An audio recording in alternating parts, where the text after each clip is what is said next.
Hello, Summoners, and welcome to another episode of ProGuides Best Champions to Main, now on patch 10.18. These champions are all about high performance with low ban rates that are unlikely to get nerfed in the immediate future. The most reliable picks in the game that are the most worthy of investing time in. Before that though, today's question of the day is, what's your favorite type of team comp? Protect the carry, 5v5 death ball, split to win, or siege and poke? Be sure to let us know your answer in the comments below. And one last thing, be sure to visit us at ProGuides.com. We have the best roster of coaches, top-tier live classes from instructors like Mike Young and Zyrene, and courses covering a variety of roles and champs from your favorite pro players like Double Lift. We also have a brand new VOD review feature, and we're super excited for you to try it out. The way it works is you send in a replay file, and the coach sends you back a fully reviewed VOD. It's a super convenient option that saves you some time, so give it a try. Now, without further ado, let's get started. Starting off in the top lane, the first champ we'll talk about is Wukong. He's great at both bullying lane and making a huge impact in teamfights. You got it. His passive rewards him for hitting enemy champs by giving him stacking armor and health regen, which is especially good when fighting AD bruisers. His Q's armor shred helps when fighting with beefy bruisers and tanks that make up most of the top lane roster. And the extra range is great when trying to get one last hit in. And since the cooldown goes down for each auto he and his clones do, it synergizes well with his passive, encouraging him to take extended trades. His W can be used for a variety of outplays, with the stealth and dash being useful for escaping, juking, or engaging on the enemy. And since the clones mirror Wu's ability, it means your ult can cover twice the AoE.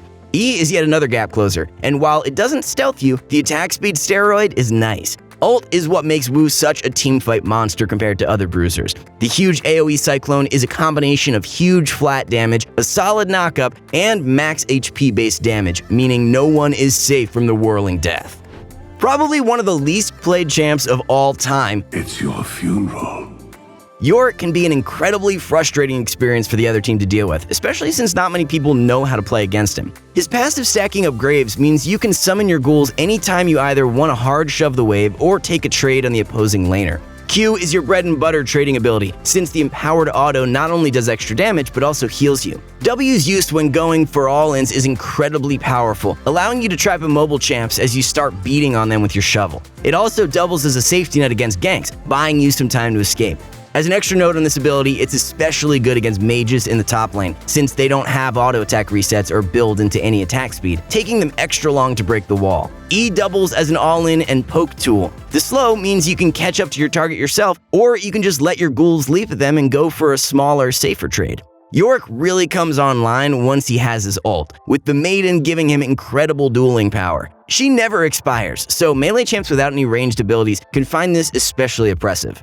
They don't have the option to poke the Maiden down, but moving into melee range also means pretty much certain death, so they're left with the option of sitting back and waiting for farm under tower. So if you like to split push and want a more lane dominant option, give Yorick a go. Singed rounds out our list of top laners. This may hurt. And fills the role of being a very tanky damage dealer that excels at both split pushing and team fighting when he gets even just a bit ahead. His passive movement speed from nearby champs means he basically has a constantly refreshing ghost in a 5v5, allowing him to zip in, out, and all around teamfights as the enemy team dies to his Q's poison. His W's grounding ability has tons of utility on both the offensive and defensive sides of things. It can stop dive and escape attempts alike, and has the added bonus of rooting any target you fling onto it with your E. But don't just go for perfect rooting flings. Make sure you spam it every time it's up in a team fight for maximum disruption, since that's what Singed is all about. Ult's huge block of stats is what makes you able to build so much damage, but also feel as tanky as a Mundo. And the movement speed combines with your passive to make you a speedy menace that just can't be contained. Here are those top lane builds one more time. Poppy was on our list last time, but as a top laner. This time we have her as a jungler, where she takes damage runes but still builds full tank, I could really go for a nap. making her hard to kill but also a significant threat to carry she can get on. Her passive shield adds up a good amount of HP over the course of a full jungle clear, giving her a healthy clear. Q's AoE damage makes it great for clearing camps, and the ability serves as your main damage source when ganking for your laners. W has two uses, so you'll have to think a bit before using it. It can be used for its speed to position for a good charge when ganking, or for its ability to stop dashes and ground enemies, so be sure to think about which use you need when ganking different champs. E's charge is what makes Poppy's ganks so strong. Most laners tend to run along walls to escape ganks, but doing that against Poppy just guarantees their death as she stuns them, making it hard to land both parts of Q. If that's not enough lockdown, quick tapping R gives an extra layer of CC to buy time for your team to follow up. When moving to teamfights, you can use your CC the same way, or you can full charge an ult to send the enemy team home to either peel for your carries, get a numbers advantage in teamfights, or to get rid of the 50-50 smite fight and secure a free Baron. Shyvana is back on this list, but this time with a new set of runes. I smell fear.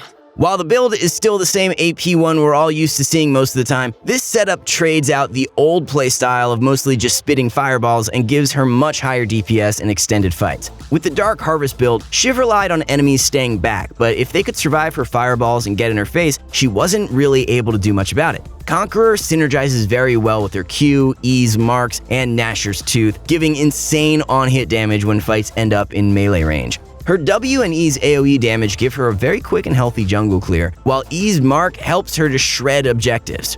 She can even take dragons on spawn, just be careful of enemy wards. Once she has ult, she's much more formidable in skirmishes and teamfights, but without it, she doesn't really have a good way to dish out damage, so anytime ult is down, clear camps and build up rage for consistent results. So Shiv and Poppy have both been on our list before, but have returned with a twist this time. To stay up to date on shifts in the meta like this, be sure to sub to the channel so you're never left behind in this constantly evolving game. Previously one of the best tanks in the game, Sejuani is back to a pretty solid spot now. Pain is nothing. Her kit brings huge amounts of CC with her slows, stuns, and mini knockup. Her passive lets her soak up huge amounts of damage when engaging fights, especially when you add Aftershock to the equation. Q lets you crash into opponents, with the mini knockup setting you up for W's two-part attack. While Sej has plenty of CC on her own, she's especially good when ganking for melee allies like Renekton and Aurelia, who have their own CC and also provide stacks for Sejuani's E, giving them basically an on-hit stun that can then be layered with their own stun, guaranteeing free kills. Sej's ult provides both catch on a single target as well as a huge slow field, making it one of the best engaged tools in the game. The generous hitbox means you're all but certain to hit your target, and the rest of the enemy team has to choose between trying to counter-engage and protect their ally, or escape the slow field before it detonates, increasing the slow and dealing a nice bit of damage. And here's a quick recap of the jungle builds. Rumble's been on our list for a good chunk of this season, and he's still one of the best champs around. Hold her steady. His Q wave clear is crazy, helping him outshove pretty much everyone in the game since he doesn't have to worry about conserving mana like most other opponents in this lane. W helps shrug off harass from mages that try to poke rather than match his push, and when you're ready to go on the offensive, the movement speed helps position for aggressive trading. E is what helps you stick to those trying to run away, with hitting 1 slowing a good amount, but hitting 2 slowing so much the enemy may as well be rooted for the duration. His ult can be used in a variety of ways. Sometimes use it to just clear a wave and get off a free recall fast. Other times you may see a chance to go for an all-in. And when you go for a roam, dropping behind immobile champs means they're gonna be slowed and take huge damage when they try to walk over it. But it really shines in teamfights, where it can melt tanks and squishies alike, and serves as a huge zoning tool that can help you divide and conquer your opponents. The biggest learning curves for Rumble are managing your unique heat resource and knowing how and when to roam properly. If you want some help and tips on this, visit us at ProGuides.com, where our coaches can help you with this and more. If you notice that the enemy team has little to no hard engage, you may want to insta-lock Xerath. I am eternal.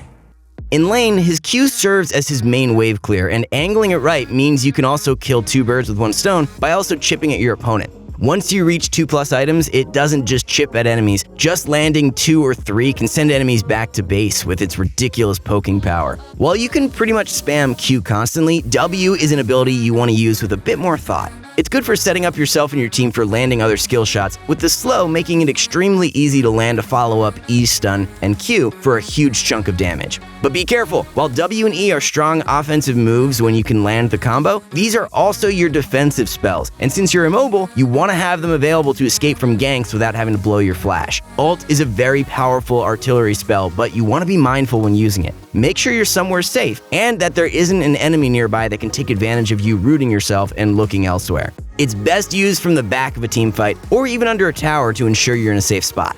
Anivia is the definition of a control mage. On my wings. She's all about controlling a zone in a fight and making it pretty much unpassable. Her passive gives her a revive, meaning she has a second fight in teamfights as long as your team can hold off the enemy long enough to buy you time to come back to life. And as Froggen has shown us many times, you can even use TP at the last second before your HP reaches 0 to TP away to safety as an egg. Q's slow and stun help with kiting enemies, but the real use is to set up your E for double the damage. While Q is a relatively slow-moving skill shot, the really good Anivia players use W's wall to guide enemies into the projectile, with a well-angled wall causing them to auto-path into the ice ball. Once you're 6, ult provides near instant wave clear, and since it has pretty much no cooldown, you can melt every wave and go back for free resets almost any time. Once you have some levels and items, namely your core mana items of ROA and Archangel's Staff, you can maintain your ult for a while in teamfights and deal huge damage to anyone that tries to fight in it. Here's one last look at those mid lane builds. Now looking at bot lane carries, Heimerdinger is our first choice. Goggles on! His turrets give him constant DPS to outpush pretty much everyone else in the game. W's rockets give good poke even on enemies that try to sit back at a range that would otherwise be safe against most bot laners. When using it aggressively, E is best used to follow up on allies' CC since it's otherwise easy to dodge. Its best use, however, is to hold it until you need to use it defensively. If an enemy tries to engage on you and you land an E plus W combo, the damage from that and your turrets firing their lasers twice can easily turn a 2v3 into a triple kill against disrespectful opponents. Heimer's ult is where he has to really make a choice in fights. Ult plus Q's enhanced turret deals huge damage and is most useful when the enemy has a dive comp trying to run into your back line. An ignored ult turret can quickly pew-pew its way through the enemy team and is also great at burning down Baron fast. Ult plus W is generally the weakest combo, unless you're trying to follow up on CC to quickly burst down an enemy. Ult plus E's bouncing grenade is the most generally useful ult, as it provides an enormous line of stuns and slows that can disrupt an entire enemy team in a close quarters fight. While Heimer isn't too mechanically hard, he does take a decent amount of understanding lane positioning and how different teamfights should be played. If you want some more help with concepts like that, visit us at ProGuides.com where we would be more than happy to help. Another mage in the bot lane, Veigar's combination of utility and infinite scaling make him one of the more self-sufficient hyper carries. Suffering awaits! His passive lets him stack up AP just from takedowns and farming, and enables him to build into more cautious items when needed without feeling like he does no damage. His Q is the core of his entire identity, so be sure you're getting those last hits with it.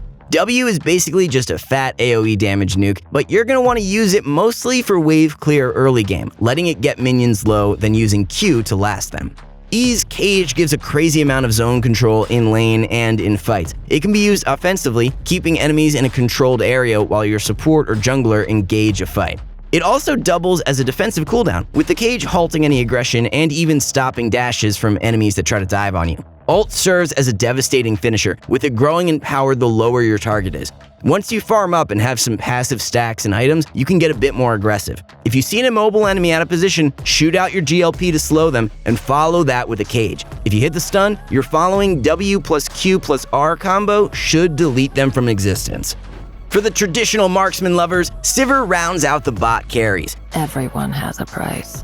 While she doesn't exactly have a dash or blink built in, her passive along with celerity gives her excellent kiting and chasing abilities, making her the most mobile of the immobile hypercarries. Q serves to soften waves, and with items, can also land some huge chunks of damage on enemies at a pretty far range. After getting a wave low with Q, W's bouncing attacks help finish it off, allowing Sivir to quickly soak up farm. In 5v5 fights, once you're a few items deep, the critting ricochets can pump out tremendous damage when enemies are clumped up. Where most marksmen are extremely vulnerable to threats like Ashe's arrow and Blitz's hook, relying on their tanks to block for them, Sivir is self-sufficient thanks to her E. The spell shield not only blocks threats, but restores mana, making it especially useful in the early game, where it's easy to go on without having Essence Reaver or Presence of Mind stacks. Sivir's ult makes her an incredible team fighter, with the movement speed sometimes enabling entire comps, making champs like Hecarim and Olaf much stronger in the mid to late game. In case you missed them, here's another look at those bot lane builds again.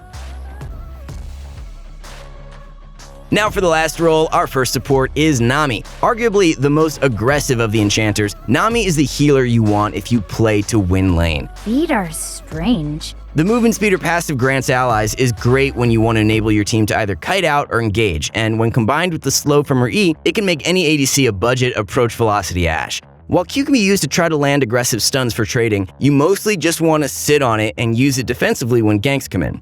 W is the ability you want to use most in lane, as it's both your poke and a heal. Since it bounces, hitting up to 3 targets, you really want to take positioning into account to get maximum value, so avoid mindlessly spamming it. Ult can be used either as a great follow-up engage tool or as one of the biggest disengages in the game, with the knock-up and slow on enemies and huge movement speed on allies being great for both options. It travels pretty slow, so be mindful of when you're going to use it so it doesn't go to waste. If you want to opt for a more scaling enchanter focused on keeping allies alive, Soraka is the GOAT. Let me guide you. Her passive even helps the sentient ambulance speed toward dying allies to save them, or to get herself away from the same danger that got them so low in the first place. Landing Soraka's Q is crucial to laning with her. Not only does the slow prevent enemies from trading back on her, but the heal over time effect she gets from it can also be given to her ally with her W's heal, and her W's health cost is massively reduced and even removed at max rank. Her E lets her completely shut down threats in a small area and can also be used on the offensive, following up on an ally's CC to silence and even root targets that get stuck in the zone for too long. Soraka's ult makes her the only enchanter with global presence and can turn a 1v2 tower dive top into a double kill for your laner. And in a team fight, the impact can be huge, especially if you time it when your allies are low for the extra healing. Your ult plus redemption means the other team has to pretty much kill your team twice. Our last entry for today is the player who loves to roam and comes with a budget malfight and insane tankiness, but on a support budget. Stampede! Alistar's passive also makes him the one tanky engaged support that also provides some sustain to his laner, so they aren't completely alone in the couple of levels when you don't even have your combo to engage yet. Once you do get some levels, use your W plus Q combo to hit guaranteed knockups on enemies and start trampling with your E. After it ramps up, the follow-up in Power Auto lets you CC the target again. This combo pretty much guarantees kills when either laning with an aggressive ADC like Tristana or Draven, or when roaming to mid for a laner that has kill pressure. His ult makes you borderline invincible, allowing you to tank immense amounts of damage and even making level 6 tower dives possible without having to risk your life. Both in lane and when roaming, make clever use of Hex Flash to pull off surprise engages. Outside of lane phase, using Flash into a quick W plus Q combo can serve as a huge AoE engage that can quickly decide a fight in favor of your team. Before we go, here are those support builds one last time. And that is it for our top 3 champs to main on 10.18. I hope you enjoyed the video. Thanks so much for watching, everyone. Remember to let us know what your favorite team comp is in the comments down below. I can't wait to see you all back for the next video. Until then, good luck out on the Rift, stay safe, and please wash those hands.